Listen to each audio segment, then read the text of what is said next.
Do you want to know more about installing decoders and detailing locomotives? Why don't you stick around and watch this segment, see how I did on my in-scale model railroad, the Sahara Secondary.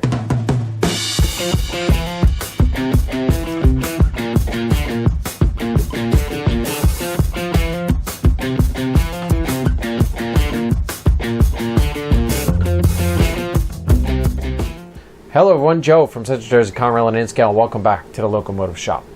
So this time in the Locomotive Shop, we're going to be working with an Arnold U25C. Now yes, I know we have done one before, but this time it's a little different. I'm working on a Burlington Northern unit. So the backstory with this unit is Leonard from BNSF 1982. He had sent me a message and said, hey, I have two in-scale locomotives after I made the switch to HO and I can't get rid of them. Do you want them? I said, yeah, you know what, send him over. So I figured we'd give him a good home and put him out on the layout. So I wanted to do this unit for you to show you that, you know, I do look outside of the Conrail box every so often, and this unit I think was perfect for this. So why don't you sit back, watch the video, and see how we did it, and I'll talk to you on the backside. All right, everyone. So let's get started. So this is our unit for today. As you can see, had a little issues. We put it back together. All the handrails need to be reset and re-glued. They're not perfect, but they're glued in and they look good, nice and straight. There's some of the bottoms, the stanchions are poking out, but I did the best I could. Re-glued the plow back on. While I was putting this all back together, I noticed that the cab wasn't sitting down, so I had to reattach that. And it seems that the window glass on the engineer side is missing, and also we're missing a number board. So came up with a bright idea as I was putting this back together is I'm just going to black it out with some brown paper, make it look like, hey, the windows got smashed out by some vandals, because you know this unit's over here working off horsepower hours on Conrail, so they just did the best they could until it gets back to the shop. So plausible, why not? Solves the problem, because I went on Arnold's website to try and find parts, and yeah, that's not easy. I can't even find contact information for him. So we're just gonna go with it. I think we'll be able to pull it off.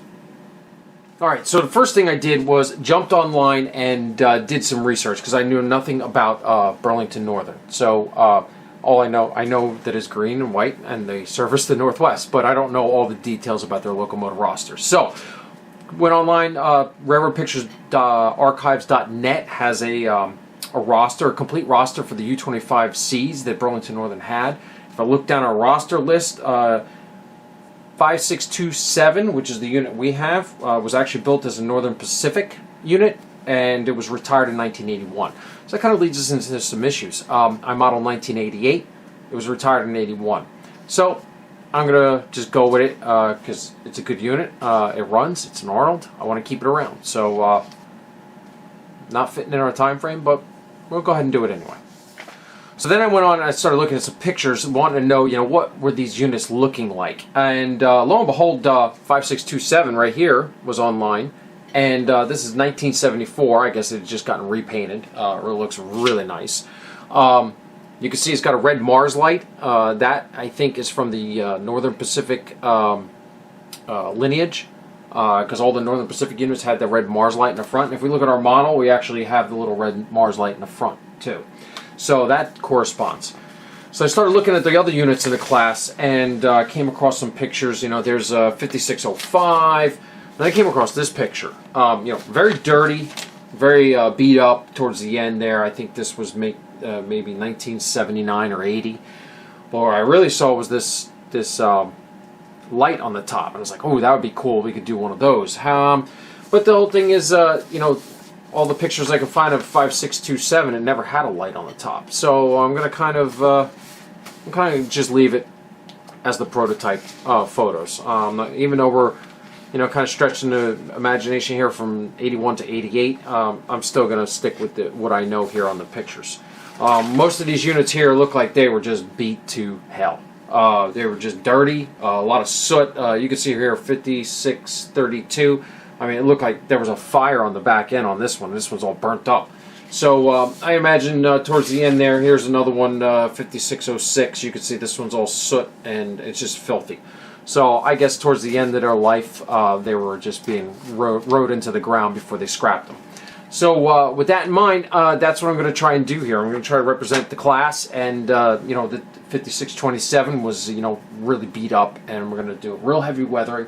I think I'll do a two-color shoot. We'll do sand to fade it, and then I'll shoot some brown mud along the bottoms, and that's what we'll do to weather it. And then I'll come in with some Bragdon powders. We'll powder it up on the top end, and then we'll seal them all up with dull coat. Really excited to do this unit because it's got a lot of cool roof detail that I'm not used to seeing with Conrail units. It's got this like cooler. I don't even know what that's for. I guess it's like an air compressor cooler or something. So pretty neat. So I already got the unit apart because I was doing all the work to it. So the first thing we're going to do is we're going to go ahead. I already pulled out the board because I was doing testing. This is the DC jumper board. I'm going to go ahead and pull that out. We're going to go ahead and throw our decoder in there. I'll show you how quick and easy that is, why I got it in this condition, and then we'll put it up and program it and test it. So we're going to be using the Digitrax DZN126IN. This is for various locomotives that have the pin connectors on the back. Rather inexpensive decoder. Getting a little harder to find. Actually waited for about 4 weeks for this decoder to come in. It was kind of on back order. I got it through Tony's Train Supply. So if you're going to be doing these, start looking for your decoders now. So when you take this jumper board out of the light board, it's going to be in this position like that. Okay? Smooth side is going to be down. All the this little doodad here is going to be sticking up. This is the DZN decoder. The big square chip has to go down like that. And then you're going to insert it in here. I'm going to tilt the locomotive up so I can see it. Make sure I get all the pins aligned in the socket. And give it a little push. Okay? So it'll look like that. So all the pins are aligned through the hole and you stick it in. Okay? So we're all set now. I'm going to take it over to the programming track and program it, and I'll come back. Okay, so the decoder is programmed. I programmed it for 5627 on 4-digit address. As you can see, programming took, and pretty smooth. Cleaned up the wheels, lubricated the trucks, and works pretty good. Got a little bit of a chirp there when you reverse directions, but after that it runs pretty good.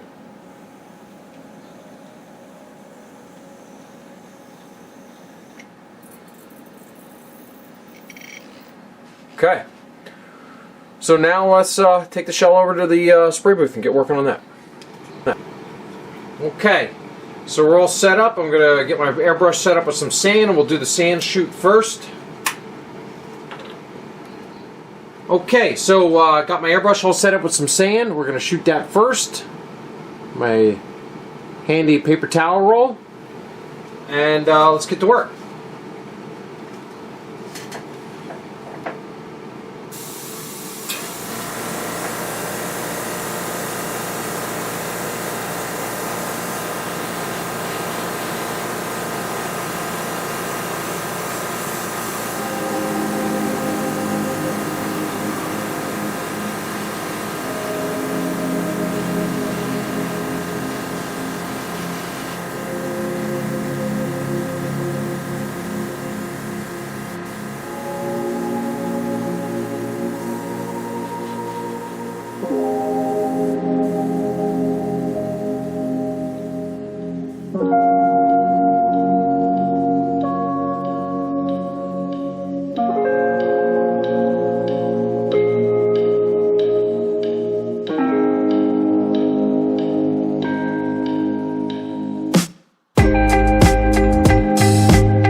Okay, so let everything all set up overnight. Last night when I was having dinner, I kind of got to start thinking about the window problem.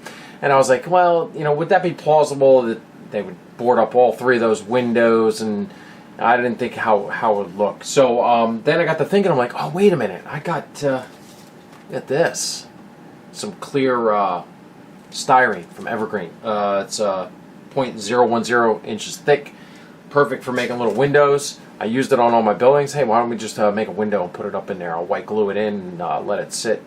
And make sure you use white glue when you're working with this stuff, because if not, it'll make it all hazy and it'll look pretty nasty. So, gonna cut a piece up in there, and then I got some just regular construction paper. I'll cut out the stuff it up there in that window or the light board. Make it look like the light board was broken out, and they just put a piece of cardboard or something up in there to keep everything from getting wet. So I figured that's more plausible, and fixing the window, and we'll be good to go. All right, so let me get to work, and I'll show you when we're done. Okay, so there you go. Little piece of paper cover that I used to make it look like a piece of board that they just stuck up over the hole. And there's the glass. It's in there, it's dry. There's the glass, it's up there drying up. I'll let this sit all day so it's nice and dry before we put it back together. So as you can see, you know, I'm getting excited about this. We're bringing this little unit back to life. Got the handrails all done, nice weathering, got the window replaced, figured out a solution to cover up the missing number board. Decoder's installed, the unit's running really good. Did some test runs last night, cleaned it up, cleaned the wheels, used some conductor lube. I don't know if anybody's ever seen this stuff. I picked this up years ago from Intrac. Using conductor lube, you drop it in, a little drop on the tip of each wheel set. Helps clean the contacts up, lubricates it. You can find it. I got this from Micromart. So you can just look on Micromart and have it. It's good stuff, real light. It's not very heavy. It doesn't get all sticky. The only thing is I wouldn't use it on your gear sets or anything like that. So, okay. So I'm going to let this sit all day. I got some other projects going to work on, and we'll come back this evening and put it back together and give it a test run.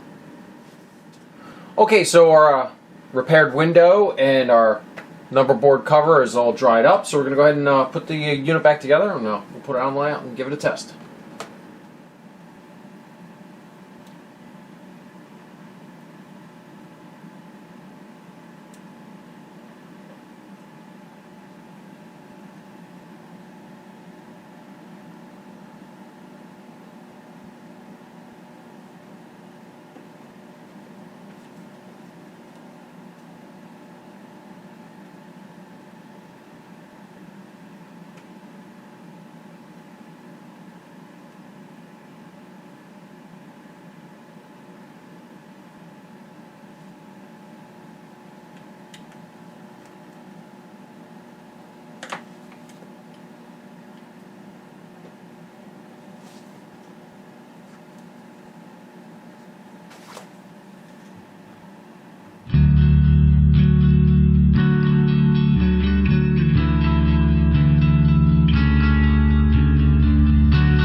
Okay, everyone, so there you go. That's how we did it. Arnold U25C.